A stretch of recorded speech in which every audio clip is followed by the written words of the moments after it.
But whether or not it will admit it, there are two deeply, deeply cynical reasons behind its votes.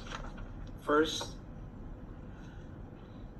Russia and China still could not bring itself to condemn Hamas's terrorist attacks on October 7th. Can we just pause on that for a moment? Russia and China refuses to condemn Hamas for burning people alive, for gunning down innocent civilians at a concert, for raping women and girls, for taking hundreds of people hostage. This was the deadliest single attack on Jews since the Holocaust. And a permanent member of this council can't even condemn it. I'm sorry, it's really outrageous, and it's below the dignity of this body. The second reason behind this veto is not just cynical, it's also petty.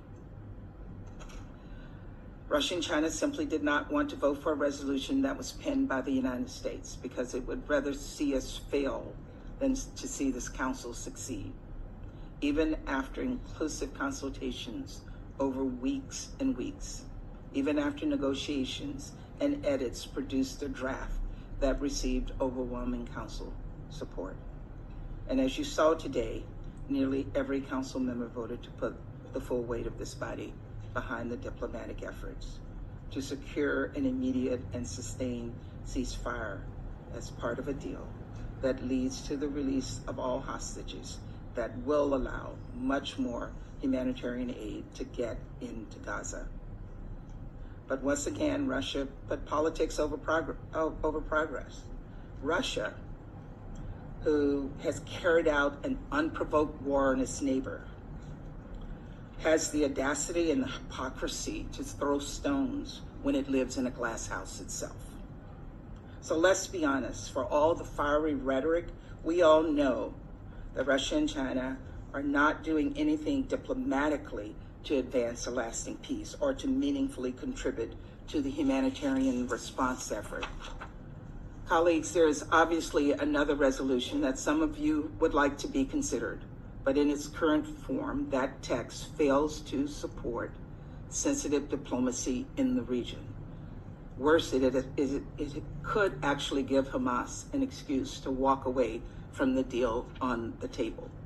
All of us want to see this council speak out, but we should not move forward with any resolution that jeopardizes the ongoing negotiations. And these are not just negotiations that are being carried out by the United States. Others in the region, Qatar and Egypt, are engaged on these negotiations.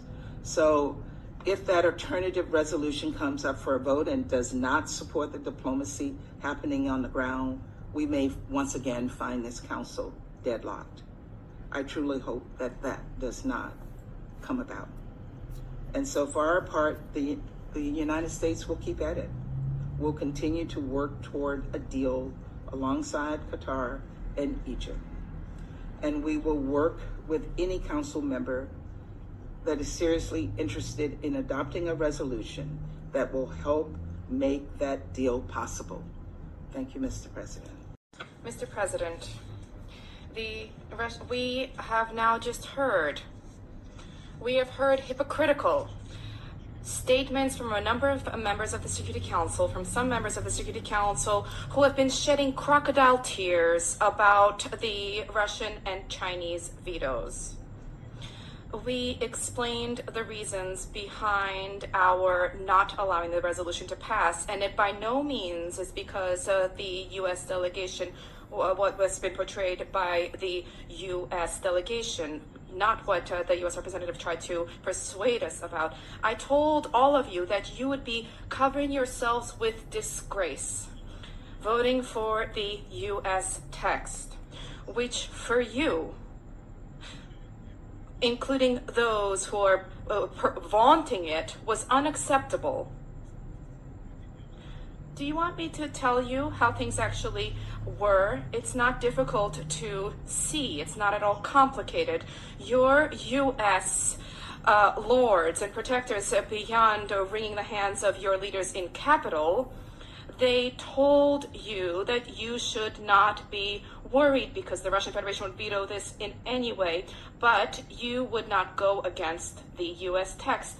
That is it. That's the whole scenario. So don't try to hypocritically tell us that you are now disappointed that Russia and China vetoed the resolution. Once again, today you have covered yourselves with disgrace, voting for a text which you yourselves do not support and did not support.